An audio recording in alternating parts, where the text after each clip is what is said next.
Hey, everybody. Welcome to the Santita Jackson Show on AM 950 Radio, the voice of progressive Minnesota. It is a joy to be with you today. We're streaming on am950radio.com and the Santita Jackson and Friends Facebook page. But Facebook wants you to go to YouTube. So please do that. Go to the Santita Jackson Show YouTube channel, the Santita Jackson Show YouTube channel. And let's begin, everybody. We're also streaming on X.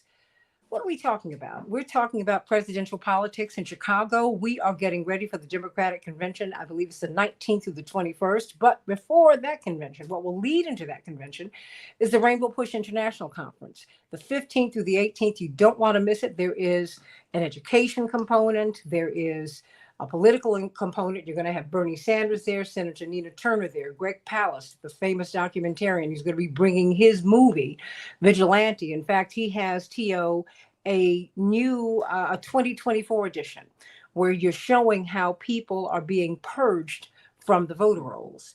And anyone can challenge you in more than 40 states. Of course, Daryl Jones is the expert on that. We're going to be talking about that. People can just come up and decide that you are suspicious and get you kicked off the voter rolls, and you're none to the wiser.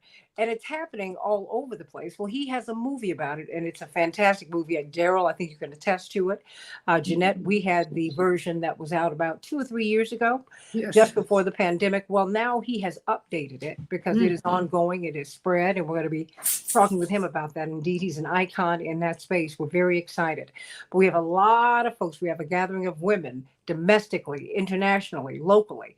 We will be talking about the election. And quite frankly, I was visiting with my parents yesterday, and it was interesting. They had a voter registration drive in the building, and they had a picture of Kamala Harris and Donald Trump. And I felt that that was fair because what you have to do, you want to get people engaged. You don't want to push people out, Reverend Wilson, before you get them engaged. And a lot of people, for a lot of reasons, are coming from a whole lot of different spaces. So we have to respect that. We need to hear them out. We need to stop talking about people and start talking with people, because at the end of the day, the rent is too high, as that famed candidate in the New York race some years ago said. The price of groceries. Look, Dwight, we're on the air. And the fact is, we are everything costs too much. And we see the indices among the economy, they're great. And so people might feel that they're a little crazy. You're not crazy. Yeah, your debit card did not approve your purchase at the grocery store. You didn't have enough money. Everything costs much more. You know, I mean, I know someone who's moving out of my complex because she said, I cannot afford health insurance and to live here. These are the choices that people are making. And this is someone who struggles with her health, with a life and death condition. She can't be without health insurance. So, we're going to be talking about those issues and so many more. But right now, we are looking at the virtual voting for Kamala Harris, which will wrap up by the time this is broadcasted. We'll have wrapped up by 6 o'clock on Monday.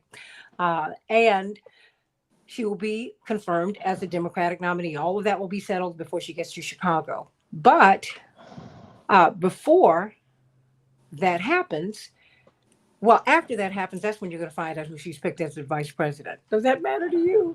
It matters to me, because I think you should know these things, Daryl, before we vote on this. Because don't you have to vote on the VP too?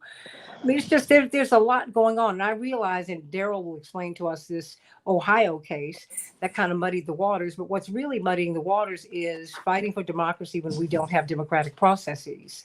Got a problem. And you have people asking the questions. You have young people asking the questions. So, and we want them to be engaged. We want everyone to be engaged. That was something I have to say. My mother's mother, who was 92 when she died, Reverend Wilson, you knew her, as did Dwight McKee. She questioned, all that she fought for to get to vote. She said, did it really make a difference? When I look at how these people are handling our system. That was painful to hear at the end of her life. Someone who was very engaged, who read about 4 or 5 newspapers a day, who looked at the news all day, every day. So everybody, someone who got her degree at 61 and a master's at 65 after sending her kids to college, she was very serious about being engaged in the system. May she rest in peace. So everybody, let's get right to it. Let's get right to it. Let's talk about this vice presidential pick. Last week, the odds-on favorite for Vice President Harris was Josh Shapiro, the popular governor from Pennsylvania.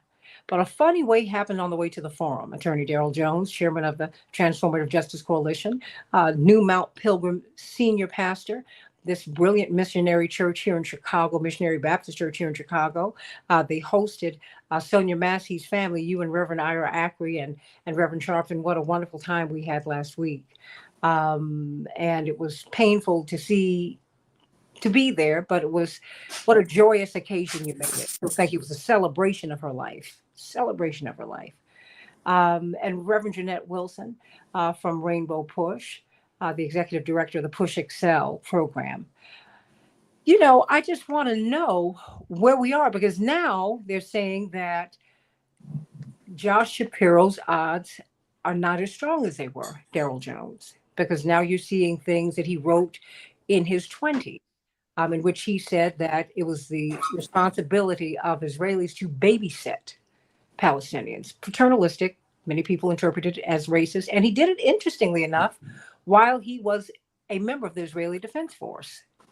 He had volunteered for that. So people have a lot of questions about that. That doesn't make you anti-Semitic.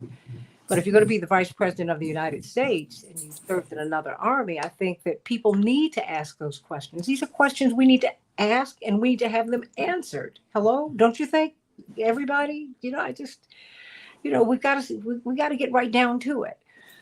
But now you've got Governor Tim Walz from the governor from my home station, AM 950 Radio. He is someone who apparently, according to reports, has been pushed by President Obama, Reverend Hatch. He is someone who is known to have very progressive leanings.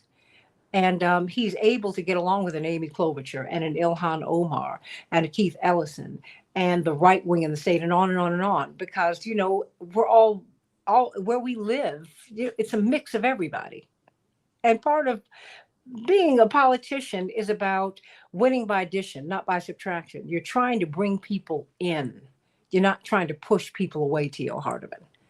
You know, it's not that you abandon your principles, but it's one thing to, like I said, to talk about people, but when you get to know them, you say, well, maybe I can reason with you. And I might give up something, like my parents had to give up half their DNA, each of them, in order to create me. I think it worked out. Hello. So let's get right. Well, I mean, when you think about it, if you want to move the species along, everybody's got to give something up. But you can't give up that which is healthy. You can't give up that which will perpetuate life. So we need to talk about Josh Shapiro. We need to talk about these vice presidential picks. Do they really matter? It seems that in this very interesting process that we've got, the vice presidential pick is of greater consequence than we have seen in a very, very long time, because now we want to know every little thing, because there's so much that we don't know. Darrell Jones. What about Josh Shapiro? What about Tim Walz? What about Mark Kelly? What about Bashir from Kentucky? I mean, you got a good bench. Well, Santita, good morning. And you're absolutely right. It's just a phenomenal bench that Vice President Harris has to select from. One of the bigger questions now becomes, what do they bring to the ticket, and do they cause distractions from the purpose that you have? We have a very shortened window, right? Because we're within a 90-day window at this point. So it's a very shortened window that we're dealing with. So when you start with Governor Shapiro, which, most people would do the analysis, say, well, she's going to make the announcement in Philadelphia, Pennsylvania. Isn't that indicative that you'd want to go to where the vice presidential candidate is going to come from to make that announcement? And, it all sounds really positive. He's young, he's charismatic, he has this really popular following in the state of Pennsylvania. He has really high favorables there. State of Pennsylvania is one that's needed, as one of the battleground states. All of that is there. Well, then the question becomes, what's the price of the ticket? Because along with Governor Shapiro, you would also end up dealing with a major question with regards to Gaza, which is, now you're affecting your Michigan vote, and you're affecting your vote in some of the other battleground states on a very delicate issue. You're also affecting your youth vote, because the youth vote is very much into the Gaza question and how that's dealt with. So in addition to that, you're also affecting, because I know, particularly with the Chicago Teachers Union, that the teachers unions across the country are on top of Shapiro, because Shapiro was pushing the voucher program. So, you have that issue that you're going to have to deal with. So there are a lot of issues that are there that may drag on the ticket. And the last thing I think that Vice President Harris would want to do is to have a Vance moment, right? Where you have this vice presidential candidate that's now, all this stuff is coming up and pulling you down because of who your selection is. It would seem to me that, and I'm a big fan and supporter of Walz. I think that Governor Walz brings things that, that the party needs that would benefit Vice President Harris. It's the breath of fresh air. It's the balance that's there. That's all excellent. I'm also a big supporter of Senator Mark Kelly, because I think that bringing the military side and his experience as an astronaut into it would mean a lot. The concerns that I have with Shapiro are what I've laid out now. I think that his negatives that he will bring along with it, the baggage, if you will, that he brings along with it, will be more of a drag on the ticket than any of the other candidates that she could select from. And and I think that when you lay that out, that's something that she and Eric Holder and the other folks that are on that decision-making circle with her will have to make. But I will say this. With regards to Governor Shapiro, one of the things I do like is I always like to have a different perspective in the room, that's in the decision-making room. I don't want everyone to be on the same page. But I also want to be certain that what I'm experiencing, what I'm receiving from my vice presidential candidate is something that's not going to cost me in other states. So there's a positive that's there with regards to Governor Shapiro, and then I think there's a very risky factor because of the Gaza, because of the vouchers, because of the way that he treated the students in the University of Pennsylvania, the position that he took with the presidents of the University of Pennsylvania, and dealing with those issues of dealing with the protesting on the Gaza question. So there's a high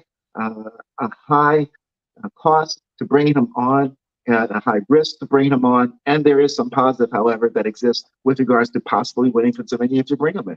Well, indeed, he did compare the students, or he conflated them with members of the KKK, which was problematic. And civil libertarians would have a problem with him with freedom of speech, because he really, really pushed back against the students on that, Reverend Wilson. And that becomes problematic. I think that, I don't know if they were expecting all this to come out, because when he was confronted about, because I read what he wrote about the Palestinians when he was a member of the IDF in his 20s, and he said, I volunteered to be a member of the IDF, as did Rahm Emanuel, and we can debate that at another time. That having been said, the paternalism, the racism, they need us to babysit them. Ooh. Now, maybe 30 years ago, that might have worked. It didn't work for me then, but it absolutely does not work now. And he said, well, what, you mean to tell me something I wrote in my 20s? Yeah, something you wrote in your 20s that you had published. And now that this is an issue that has put a cleave in the Democratic Party and in the American political discussion, the likes of which we've not seen before, Reverend Wilson. Yeah, you have to be on Front Street about that. Yeah, about vouchers. When we've got money's going to wars, and you're an educator, Reverend Dr. Wilson. I mean, you know that. These are issues. What do you think about him? Because now we're beginning to hear more about, as Darrell Jones said, about Governor Walz. I think that the selection of the vice president, and Daryl knows this as an attorney, is very much like the screening of judicial candidates. Mm-hmm. They cover every piece of your life from the time you were born to the time you are running for that particular office or being vetted for the judiciary. And so her vice presidential candidate is very new for even the party to select.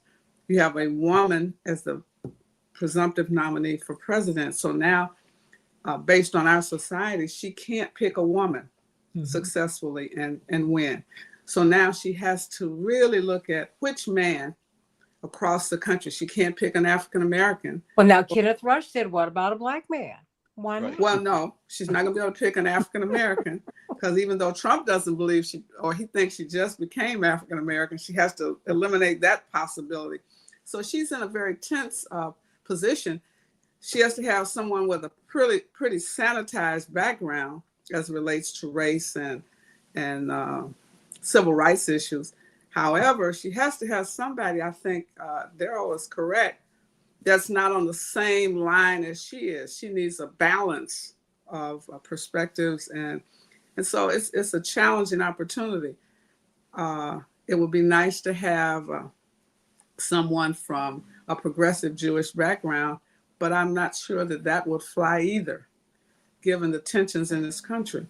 And she's looking for someone that can relate to young people as she has. But all I can do is pray for her because it's a difficult decision. And she has a group of people that they have vetted that seem to have strengths for her. I would have thought they would have looked for someone from the South. Those 11 southern states are in play. I mean, Bashir in Kentucky has been surprisingly strong for him to have won the governorship again in this environment. And I think Kentucky really might be the line to go. He has this slightly evangelical bent, which, in terms of faith. So, I mean, I don't follow the conservatism, but I think you have to win the South, and I believe she can. So I think. And but to your point, Reverend Wilson, when you go south, you don't go there with a stranger. Nope. When you go south, you got to go with someone who's from the South, or who has deep connections to the South. It's very insular. Chicago is insular in that way. We want to know, where are you from? Who are you people? And some people say, well, Pritzker, because he can give her money. It's not the money that she needs. She's got to get the people. And that 11 southern states, and Reverend Hatch knows this, it's a tough cookie to crack. Well, because indeed, that's where Black people live. The majority 40% of the people in the South are African Americans, and they're very conservative in their thinking. Very conservative. I had Mississippi, as you know, when your father ran for president. And I thought, and this is 83, I thought the world had changed by the time I get out of law school. And Mississippi was just like, they had to vote, register twice in the county and in the city where they lived. And then we went to this first polling place. We traveling with the U.S. Attorney General, William Bradford Reynolds.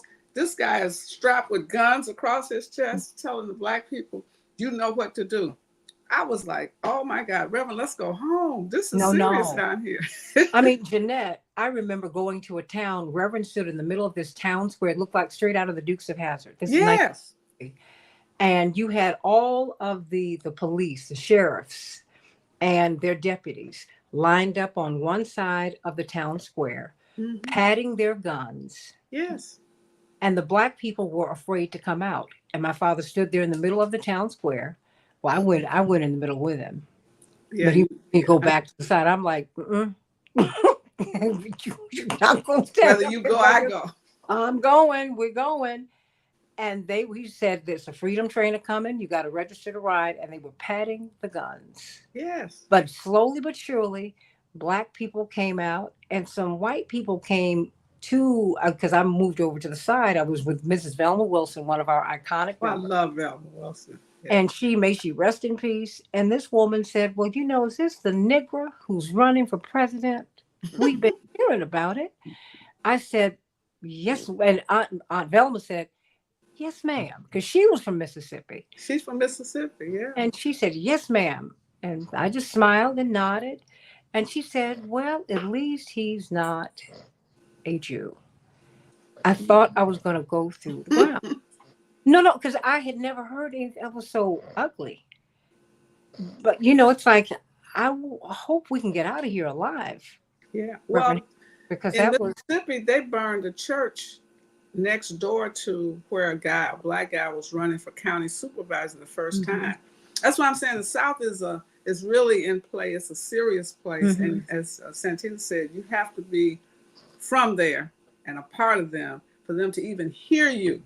Yeah. And so I think that that's why you went, because your style, you worked in Mississippi. Well, I'm from Tennessee, so I understand. You were. I mean, because you also have to go in there with a certain comportment, a certain style. Let me go to you, Reverend Hatch. Boy, you going back down memory lane, Reverend Wilson, but boy, oh boy, that was not a. It was.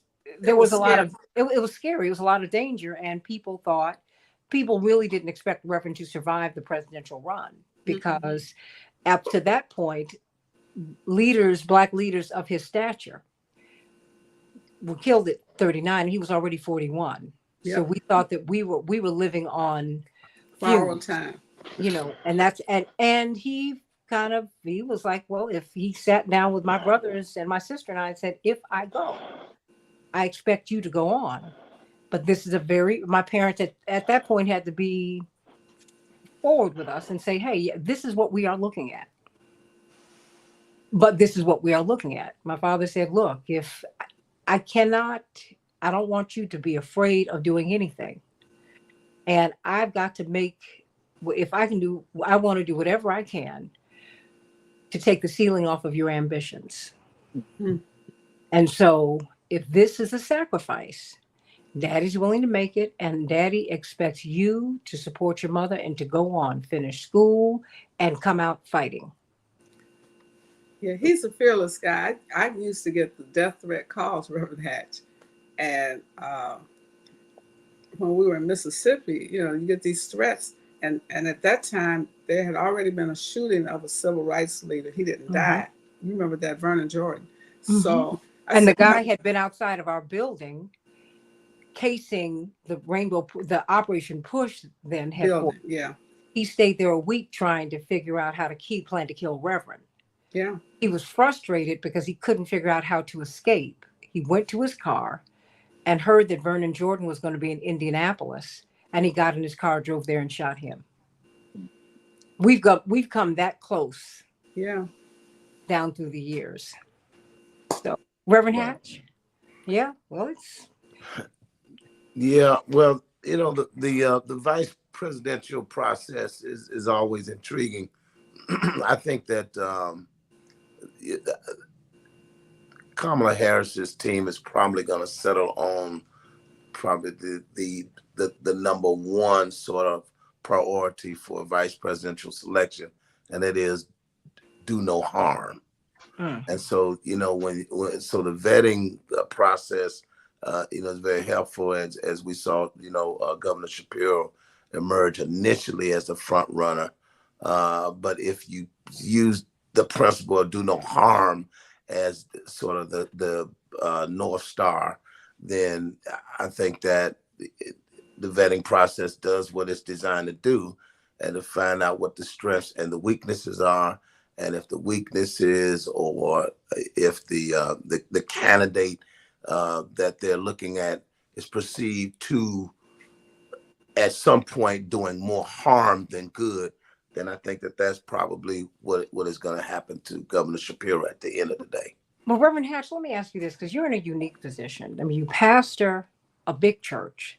You're a man of tremendous influence, but you also, and you're a pastor too, Reverend Wilson, but you're also in the civil rights space full time. Yeah. And in the education space. You all occupy very interesting spaces, but you're working with young people, and your son, who's a magnificent young minister, you have another generation that you don't live with them, but you all work together, and you are also mentoring people who are younger than that. Are they looking at the vice presidential selection? Are they looking at this election? What are they saying? No, but I don't think people at the grassroots level are looking at the vice presidential selection at all. Okay. But that doesn't mean that at some point they won't, particularly if it's a candidate that draws attention. And I think that's what the Harris team is going to have to really, at the end of the day, make that selection on. Which is why I think we're looking at the governor of Minnesota now, you know, at this point, because that's probably a person who's going to have the least amount of attention drawn to them, and then take away from sort of the main focus of Harris's case that she's trying to make to the American people. Is Gaza an issue for these young people? Yes. Why? Especially the you know, those that have had you know, have gone to college, gone to university. Absolutely. Of which there's a lot of them. You know, I have great, you know, a lot of relationships with members of the Jewish community. Oh, wait a minute. Let me say, he's a professor as well. So Yeah. you cover a lot of you're in the halls. Yeah, I teach on you know, faculties. Yeah. Yeah, I mean, so you hit a lot. So you talk. One of the great things about talking with you, speaking with him, Daryl Jones, is that he hit so many spaces. So you know, a minister, you know, for whom all the ministers have the highest regard, because theologically he's so sound, but he's also in one of the poorest communities in the country. Yeah. And he and his family live there, and yet his children have gone on to college. So they are a beacon of light for the community, and then they come back and work there. And then he is at the universities. He's gone to all the best schools, and I mean, he brings all of that back, which is in the highest and best of our tradition. But you're still talking to all of these audiences. That's why it's important to me to hear what you're hearing. Because I mean, is the Gaza conversation confined to the young people in universities, or has it kind of bled into other places? Because like Gaza is big in Africa, all over the continent. You know, I mean, no matter what, Gaza has always been a big issue. But you know, Yasser Arafat and the Palestinians historically have been involved in the freedom struggles too. I mean, on the side of those of us who were seeking freedom from the West. Yasser Arafat, who is someone that I met traveling with your dad to the Middle East. I met him first 2001 at the World Youth Festival in Cuba. Yeah, we were at the compound that was bombed on two sides, and he lived in the middle and Abbas was seated right next to him when I was with your father, I think in 2001, right before 9/11. It was an incredible experience. We there. Yeah, but you know, I think that it's going to be very difficult to sell Governor Shapiro at the end of the day with all that's coming out. And I think so it goes back probably to Tim Walz. I don't think that as Governor Bashir of Kentucky is going to be helpful because he won in Kentucky, but she's not going to win in Kentucky. They're not going to bring Kentucky along with them. So it's you know, the upside downside. I think that part of the dynamic that this race has changed. It has become more of a movement and a cultural phenomenon, which is why I think the Trump campaign is so frustrated. They're unclear as to what really happened to them. But this has got one of those energies of the first going. You know, the first woman, the first African American woman in an election where people want change. They want something they didn't have before. And I think that, you know, the Harris campaign will be wise not to get in the way of that movement themselves by selecting someone who's going to be problematic. And I think Walsh emerges because he looks a little older, which is not bad. And he is an excellent communicator. You know, the talking point now, if we want a Harris team and we were doing an interview, we'd have to use the word weird at some point in the interview. That came from Walls, actually. You know, as a way of saying that the Trump campaign, the whole threat to democracy piece, it's a little too heavy. Weird is a way of saying it without having to, you know, you can still laugh while you're saying it. It doesn't affect the sort of joyous nature of the movement that is emerging around Harris as a first.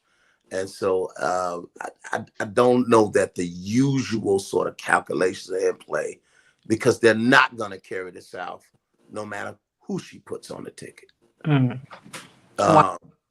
You know, that's because I'm wondering. Well, you know, that's I think that you've got a tremendous assessment. I'm wondering just where all of this is going to go, because she's still a blank slate. You know, this is someone who still polled very poorly with Black people in the when she ran in 2019, 1%. And, you know, these bubbles burst at some point. And I'm wondering how that's going to play itself out. But, you know, T.O. Hardeman, I mean, you are also talking to, you're talking to, you know, to our people. You know, we have been looking at Vice President Harris meeting with, you know, the AKAs, the Zetas, the Divine Nine, which is great. You know, Reverend Wilson, Attorney Jones. Look, we're all part of it, Reverend Hatch. But we know that's not where first of all, most people on college campuses are not part of the Divine Nine. And most Black Americans are not part of the Divine Nine, and they don't go to college.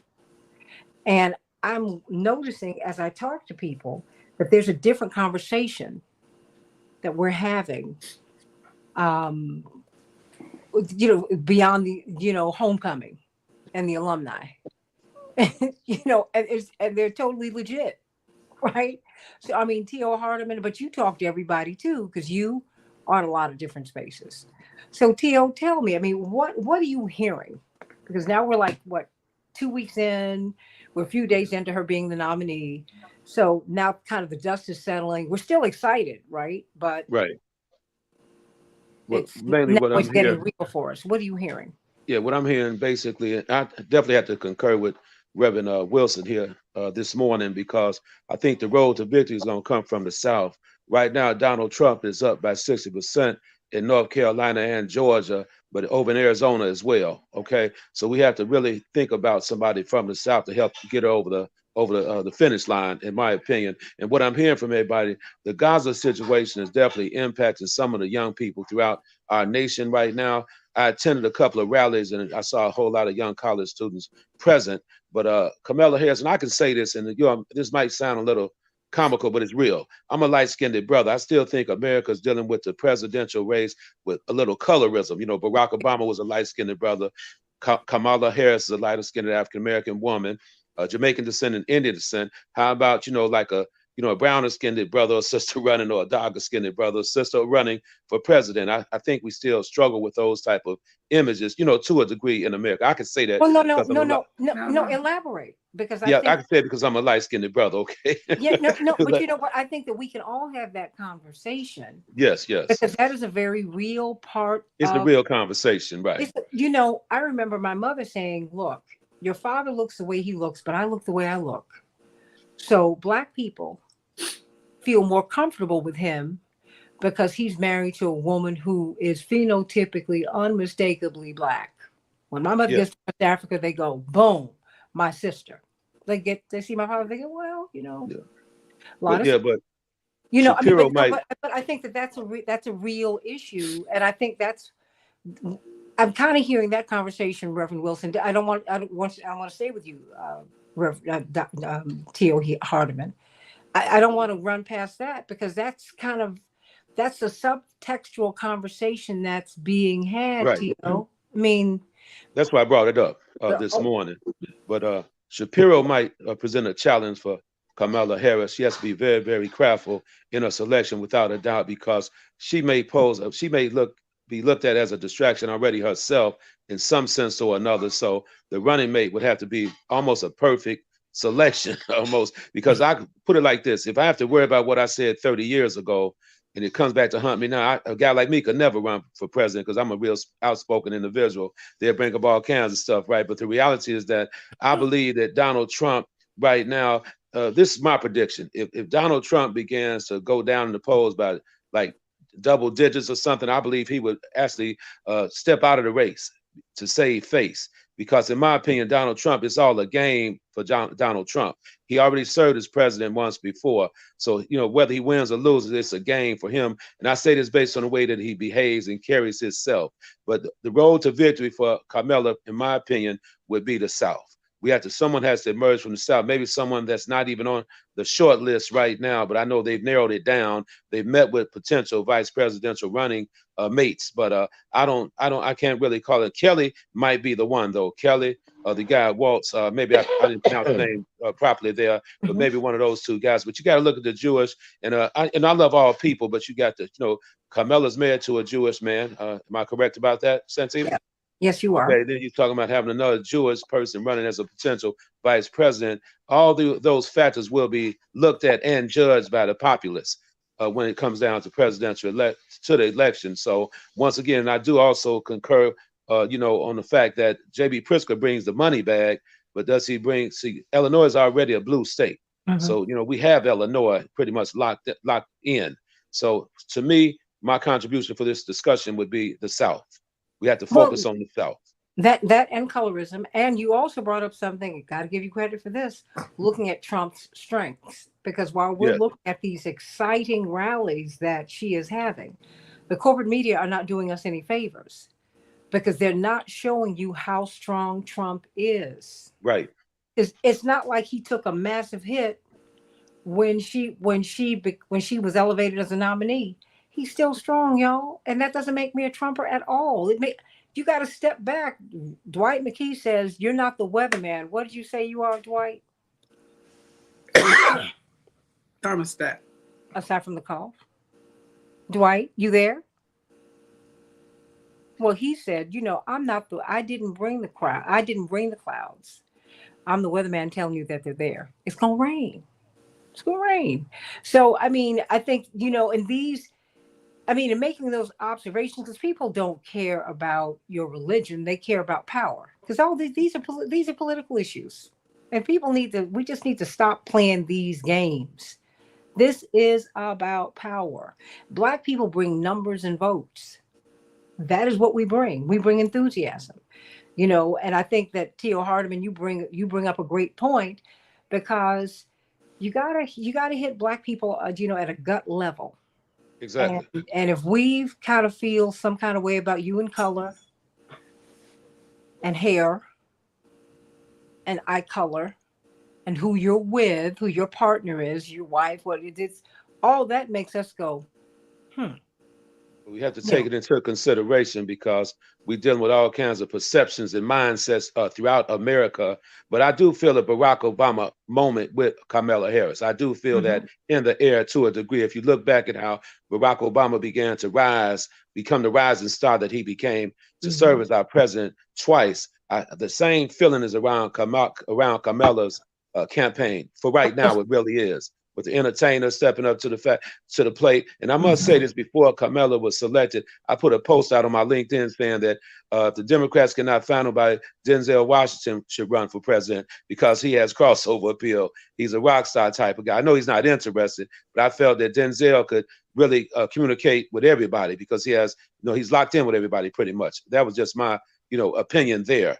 But I'm happy to be a part of this discussion. Well, you're always part of the discussion. I'm just glad I got you. Dwight, you there? Yeah. Dwight? Yeah. Oh, okay. So what are your thoughts about this vice presidential selection, about Kamala Harris's elevation? What do you make of that? Dwight? Is he there? Well, so what's the path to? Are we going to ever get to past the personality? Are we ever going to get to policy? Because I think that when we look at what's happened now, Reverend Hatch, Sonia Massey, which is a huge issue. Um, you never know where these issues are going to come down from. Bless her heart. Um, Justice in policing is a real issue, and she's a former prosecutor, and this was a real issue for her when she ran in 2019. And you still have many people who were prosecuted by her who are on social media. At least that is what they tell you, and they're very angry today. They present some very compelling cases, Reverend Wilson. So, I mean, Pastor Hatch, I mean, how does she? Will we ever? Because I really would like for her to confront that, because that's a vulnerability, and once she confronts a vulnerability, then she can be strengthened. You know, it's just like when you're cooking meat. You know, it might look like it's done. You poke it, it's still bleeding. No, no, poke it so you can cook it, and then it becomes a strength as opposed to a weakness. How do you think she should navigate that, Reverend Hatch? Well, I don't think that's going to be a major issue just because of who Donald Trump is. Okay. When she is contrasted with Donald Trump, I think people who can think very deeply about policing in America are probably going to, look at her role as a prosecutor as not necessarily consequential on how they're going to make that selection, if that's their number one issue. And then, of course, with Miss Harris, I've just heard that when she was a prosecutor, there was a major case in San Francisco where she did not support the death penalty for a suspect who was alleged to have killed a police officer. Mm-hmm. And she really kind of took a real beating from the conservative side on that. But given whatever the circumstances were, she just thought that was too harsh of a penalty. So I think that, a book that she wrote is basically on her role as a prosecutor. And most of her prosecutorial philosophy seemed to be pretty liberal and what we would say progressive. So I think that when the record is, when people dig into it, they'll probably come away at least thinking that she's probably more of a California liberal than anything else, even though she served in a role as a prosecutor. I mean, we want prosecutors to prosecute criminals in order to, make the public more safe. And that's when it comes to communities I live in. We want criminals prosecuted.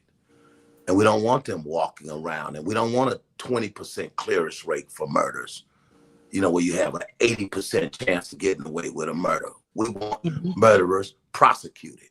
We want people to be able to walk the streets. We want the law to be, the law to be obeyed. And so I just think that would be a mixed bag going down that road on that issue, and dealing with Harris. You're a former prosecutor, Darrell Jones. Your thoughts? Well,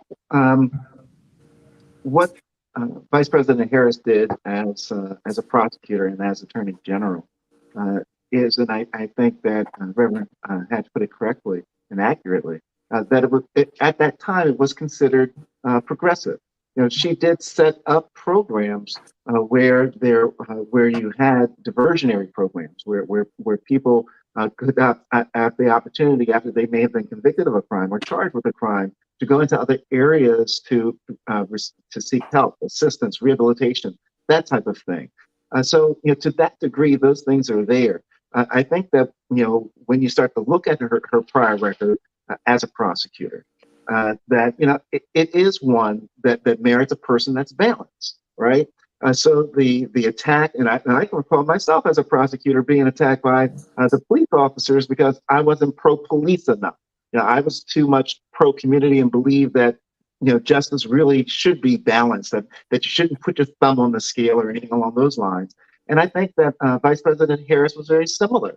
And that what we're seeing certainly come to light when they talk about the California officer who was killed, and they wanted to pursue the death penalty for the person, and she refused to do so based on some of the other facts that were involved at that point in time.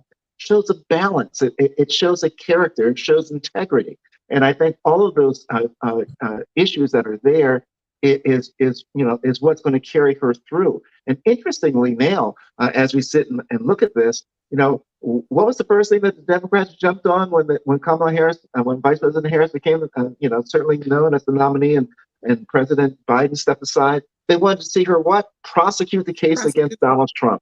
That's what they wanted to see. They wanted to see their lawyering skills come out. They want to see the debate, because they want to see her pick it apart. They want to see her, really, really get into the facts and the substance of what it means to be a presidential timber, right? And bring all of that back into play. So I think that her being a prosecutor, oftentimes by some, will always be seen as being a negative, because if you or a family member is facing a prosecutor, you're not in your best position, you're not in your best moment. It's a dislike that's already there because of where you are. But when you broaden it out, and as Reverend Holland said, when you broaden it out and you say, you know what, this prosecutor here is protect my community. I need this. I need the safety. I need the security, and that's what she brings. And that, I believe, is going to be the philosophy and the sort of the theory that should be brought out and rolled out during her presidential run. Is that she's the person who's going to be the reason, the voice in the room. She's the one who's going to be able to take all the facts in and do what the right thing is to do in that situation. So I think that her being a prosecutor, it's all about timing, right? This is the timing for her. Her timing is right on this, to be the prosecutor, to be the candidate for president of the United States, and to deal with the issues that are there. I still say, however, that Senator Kelly would be one of the best choices for her vice presidential running mate, because he brings Vice President Harris, I think, brings the excitement, as everyone was saying, the allure, the freshness, all of that that's there. Senator Kelly brings a very calm, very steady, role to it. I'm not trying to overshadow anybody. I'm not trying to wait. I just want to do, what I'm here to do, what I'm supposed to do, and do it correctly. That whole military mindset that we think about. That's what I think Senator Kelly brings to this ticket. And I can't imagine former President Trump or Vance trying to attack Kelly on any of those issues. He just comes across too balanced, too staid, just too equal, throughout the whole process. So, I'm a strong Senator Kelly advocate for vice presidency because of that, quite honestly, Santita. Well, and plus he's the husband of someone who has survived a catastrophic injury, and he stayed there. And that is something that people, you always have a lot of admiration for someone who really is faithful to those vows. Someone who in sickness, not just in health, but and seeing that, that his wife, the former Congresswoman, is doing so well. That speaks so well of him. But everybody's got their strengths.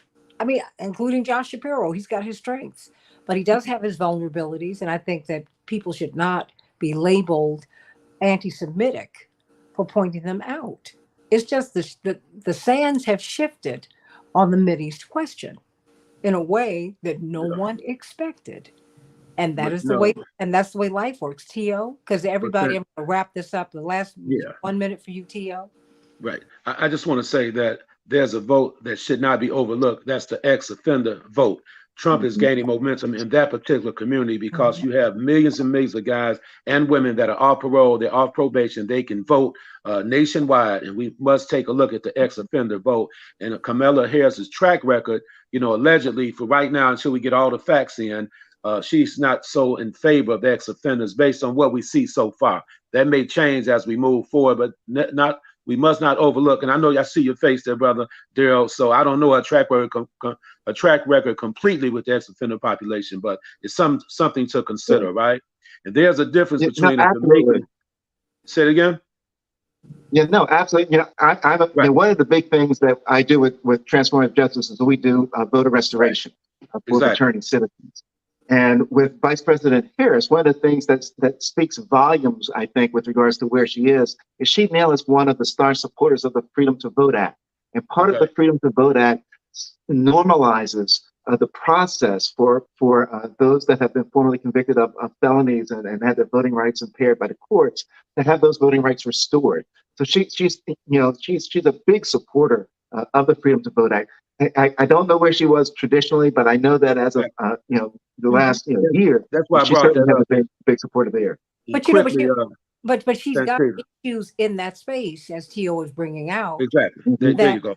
If she does not deal with them, because you got people who she did prosecute who are online right now who have videos, and they are very angry because they felt that she treated them contemptuously. Yeah. And she's got to take this bull by the horns. I mean, Tio? And there's a difference, Santita, with a Jamaican African American than an African American that was born here. I mean, she was born here in the United States. Don't get me wrong, but the point I'm making is that you know what I'm trying to say here. You know, she's a Jamaican descendant, Indian descent, opposed to just African American. So you got to look at all those factors. And and the thing is, this is the foundational Black American argument, and exactly. And the point is, because I see us as diasporic. That's why I'm African American, but I'm also Black American. Okay. The fact is, as a Black American, Jim Crow, Reconstruction, slavery, that matters, which is why the white establishment tends to be more comfortable with Black people who don't come from this background. I remember they were comparing Reverend Jackson and Obama in 2008. They said, the difference between him and Jesse Jackson is that when I hear Jesse Jackson, I hear Negro spiritual. When I hear Obama, I hear a new song. Well, you know what? Those Negro spirituals are the bridges that brought me across. And if you want to bring out tears for me, you got to go right back there. And America's never going to be right until they deal with that part of our history. We keep trying to play this game. And I don't think that, I went to school, fully disclosed, I went to school with her. I know her. I've known her more than 40 years. Lovely person. That has nothing to do with my politics. And that has nothing to do with this moment, because since Obama, Black folks now want to know, what is your background? Where are you from? Because I need to know, because even President Obama said, yeah, my wife she has a history of slavery. I do not. That makes a difference. And it doesn't make him a bad guy. It shapes his worldview. How many of us were raised in Hawaii by white people? It shaped his worldview. And that doesn't make you bad. It just helps us because he has sought to understand Black people and Black life. Because, it's just something he didn't grow up with. And that doesn't make him awful. That's just, he can't help where he was born, what he was born into. But it does shape you. Right. It does shape you. So look, everybody, I'm going to have to close out because I would love to get closing statements from everybody, but I'm going to call you back. Look at your phone tonight, Reverend Hatch. T.O. Hardeman, look at your phone. Daryl Jones, look at your phone. Reverend Jeanette Wilson, look at your phone. Because you know what I'd like to do? I'd like to dig down, Daryl Jones, on an issue that T.O. Hardeman just brought up, Pastor Hatch and Reverend Wilson. That is where the formerly incarcerated, how they feel about Vice President Harris in this moment. That's not all of us have been touched by this system in some way. We've either been threatened with jail, or we've been to jail, or we have someone who we love has been in prison. And people are feeling some kind of way about this. And I want us to talk it through so we can get it out. Maybe she'll be listening and she might get some talking points, Reverend Hatch, that will help her, because this is still a real issue for her. And if we don't, and it's got to be dealt with. T.O. Hardeman, I'll see you in the morning. Appreciate you. I'll see you in the morning. So okay. I'll see you in the morning, Daryl Jones. But of course, tomorrow, well, today, actually, this is when this will be broadcast on WOL at 12 noon Eastern Standard Time. Daryl Jones and attorney Barbara Arnwine on their legal show. You don't want to miss it. It is fantastic. It is fantastic. It is fantastic. Got it? I got it. I got you. I got you. As we say, got you, boo. All right. Reverend Wilson, the Rainbow Bush Convention, the 15th through the 18th of August.